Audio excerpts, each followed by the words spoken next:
ko alam kung nandyan si Jumbo, kung alam niya na ba, kung nakapag-down na siya. So lahat ng mga katanungan na yan ay aalamin natin pagdating natin doon. Ano boy? Nag-start? Nag-start boy! Alam mo na siguro kung ano ibig sabihin nun. Pero alam mo talaga boy? Oo. Kanina di ba magka-chat tayo? Oo. So alam ko na yun, alam mo na nun.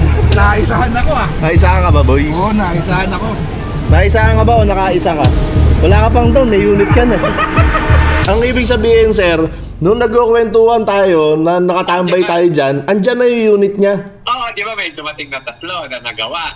Dumating ngayon yung papel, nirimbis ako. Nandito na pala to. Sabi ko ganun, ito yung ibibigay ko kay Jack. Inaano ko yung kulay ngayon. Na ang kulay niya pala. So anong plano? Nag-down na ba yon? Hindi, sabi niya nga pupunta siya mamaya. Kaya sa tinitingnan ko, tatanggapin ko yung payment niya ako. Pag nandito na yung unit. Nandyan na. Nandito na. Sabi ko, dapat na umpisahan ko na yan. Sabi ko. Teka sir, so hindi niya alam na nandyan na yung unit. Huwag mo muna sabihin sir. Sige.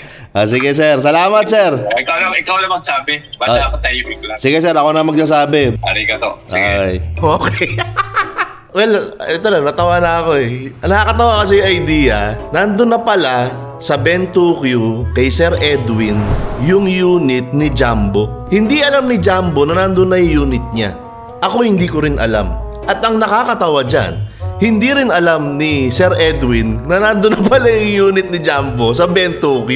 So hindi ko alam kung anong gagawin ko ngayon dito. Hindi ko alam kung susurpresahin ko ba si Jumbo. Ako ba magre-reveal sa kanya. Pag-iisipan ko pa, pero napakaganda ng scoop na to. Hindi ko alam kung saan papunta tong video na to. Hindi ko alam kung paano ko ilalatag to. Pero tignan na lang natin kung ano mangyayari. Let's go! Bago natin tignan ang katuparan ng pangarap ni Jumbo, hayaan nyo naman muna akong magkwento tungkol naman sa pangarap ko. Wala kayong choice dahil video ko to eh. Yes po, tama po yung narinig nyo. Katulad nyo, may mga pangarap din po ako. Yung ibang pangarap ko napapanood nyo naman sa video. Yung ibang pangarap ko naikukwento ko naman. Pero baka itong pangarap ko na to, hindi nyo pa naririnig. How ironic na hindi nyo pa naririnig yung pangarap ko. Kasi yung pangarap ko, maging isang musikero, maging isang singer-songwriter. Yes po, gumagawa po ako ng mga sarili kong kanta. Hindi puro parody lang. Kahit dating-dati pa ay naglalabas na ako ng mga original songs ko. Nandyan yung Totohanin Natin, May na Maal Din Kita, Susong, Nakaw na Sandali, Summer Out There, Alarm, at marami pang iba. Ano nga ba gusto kong mangyari? Gusto ko lang sumubok ng sumubok. Gusto kong mag-release ng mga kanta ko. Dahil ang pangarap ko yung dumami yung makarinig ng mga isinusulat kong kanta. Kahit wag na ako makilala bilang singer-songwriter. Kahit ang makilala na lang yung mga kanta ko. At sa edad kong to na 40, hindi naman ako tumitigil para maabot ko yung pangarap kong yun. Kaya nga nitong nakaraan, niyaya ko yung kaibigan ko na si Sir John Engero para mag-record ng bagong kanta. Pero nga tol, ang gagawin mo ngayon tol? Record. Magre-record tayo ng... Sinabi mo ba kung anong kanta yan tol? Wala, di pa ako nagbablog. Ngayon pa lang. Magandang kanta. Magandang kanta? Mga ilang kanta yan? Mga 200 pirasong kanta. Ang dami naman. Mga 200. Oo, ang dami pala. Dito pala tayo sa Point B guys. Hindi pa tayo nagkakalat, naglilinis na si ate. Oo nga. Si ate naman, pinangunahan naman kami. Tol, anong gagawin mo? Puro ka tanong. Kaya natin si Sir John dyan habang mag-record siya ng kanyang drum tracks. Perfect na kasi gusto mong pabago para nang masabing hindi perfect. Isang sipa lang naman. Sipain kaya kita. Wag, tol. Wag ganun. Isang sipa lang naman yung pinapadagdag mo eh. Wag ganun. Gusto mo bang magmukhang masama dito sa video ko? Punta sila sa video ko, mabait ako dun. At hindi lang si Sir John Engero ang kasama ko. Nakakatawang isipin na yung mga kabanda ko ngayon, parang pamangking ko na. Upo ka, kunyari, nag-record ka, dali. Huwag mo na isaksak, huwag na. Close up naman to. Kinakabahan yung mukha, kinakabahan. Yan na yun? Opo eh. Ba't yun doon? Parehas lang yung mukha niyang kinakabahan, tsaka hindi. Ano siya eh? Poker face siya eh. Poker face. Hindi ba poker base? Poker. Galing mo pala. Ayan.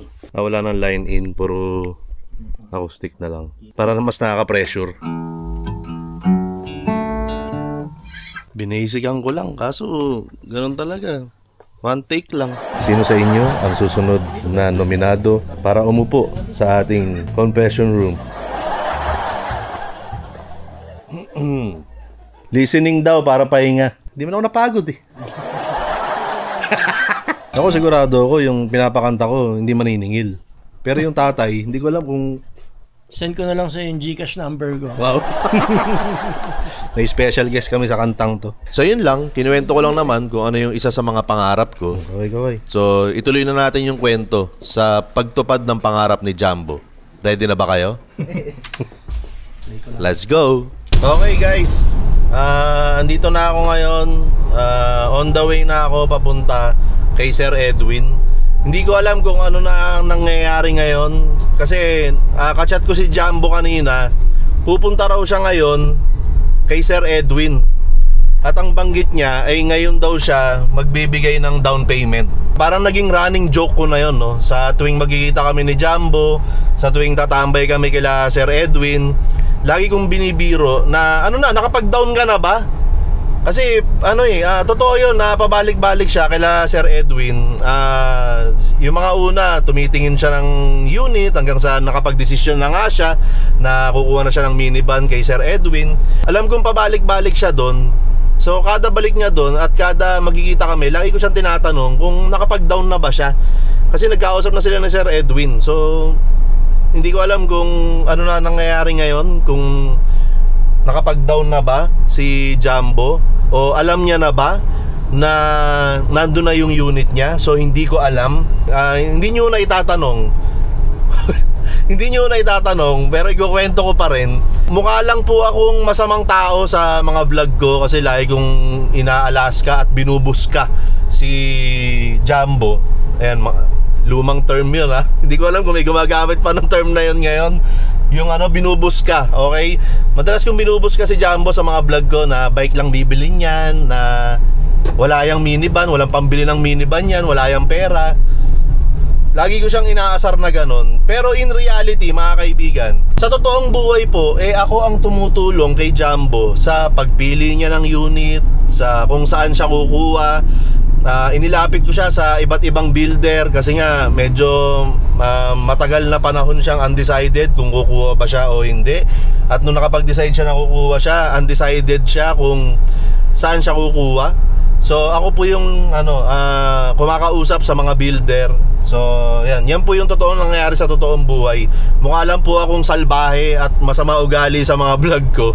Pero ayan, kasi hindi naman na para pagmukhain ko pang mabait yung sarili ko, pero para lang po sa kaalaman ninyo. Kasi baka mamaya may mga madudumi ang isip dyan na hindi mo man lang tinulungan si Jumbo. Sana sinuportahan mo man lang siya sa gusto niya, na gusto niya magkaroon ng sarili niyang minivan. Ayan, yung mga ganyang comment, lagi may mga ganyan di ba? At para na rin malaman ninyo kung ano ang totoong kwento. Ayan, yun po talaga yung totoong nangyayari. So ngayon ay nandito na ako, malapit na ako sa garahe nila Sir Edwin.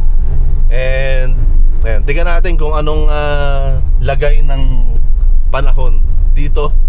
Hindi ko alam kung nandyan si Jumbo, kung alam niya na ba, kung nakapag-down na siya. So lahat ng mga katanungan na yan ay aalamin natin pagdating natin doon. Nandito na tayo sa may MacArthur. Ayan na Ano sir? Nagpunta ba? Hindi nagpunta? Sabi niya pupunta raw siya Ewan ko kung totoo yun. Okay, hindi ko pa alam kung alin dito, pero isa dito yung unit ni Jumbo. Kanina magkausap kami, sabi niya pupunta raw siya Ito pala yung kay Jumbo. Ayan, samurai. So habang paplanuin pa lang namin kung paano namin i-execute tong surprise na to, bigla namang dumating si Jumbo. Nagkasabay din tayo.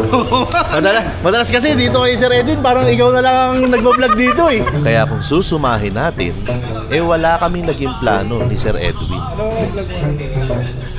Random lang. Kailangan ko magsingit-singit ng mga hi guys. Singit sa mga vlog. Parang iniisip ko kasi parang itatry ko na Monday, buhay minivan. Friday, hi guys. Biglang dumating. Hindi ko alam paano ko ilalatag to. Ano to? So surprise ko na ba? Ako na magre-reveal.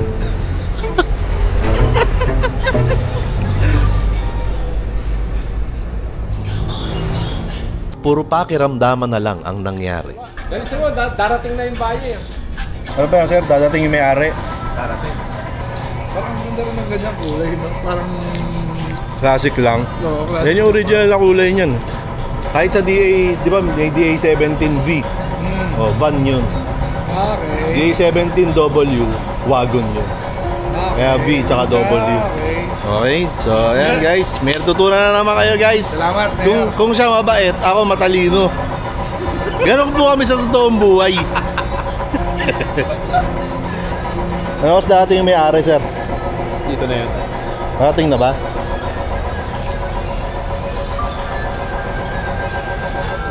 Ayan na pala yung may-ari.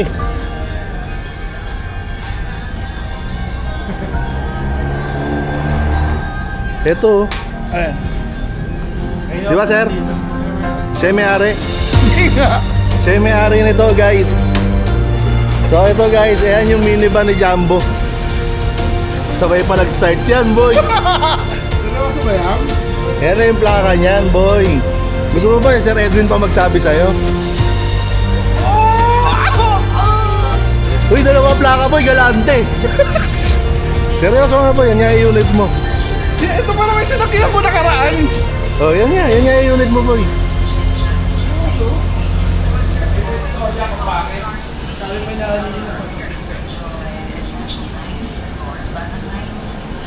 Uwi ko na? Uwi ko na.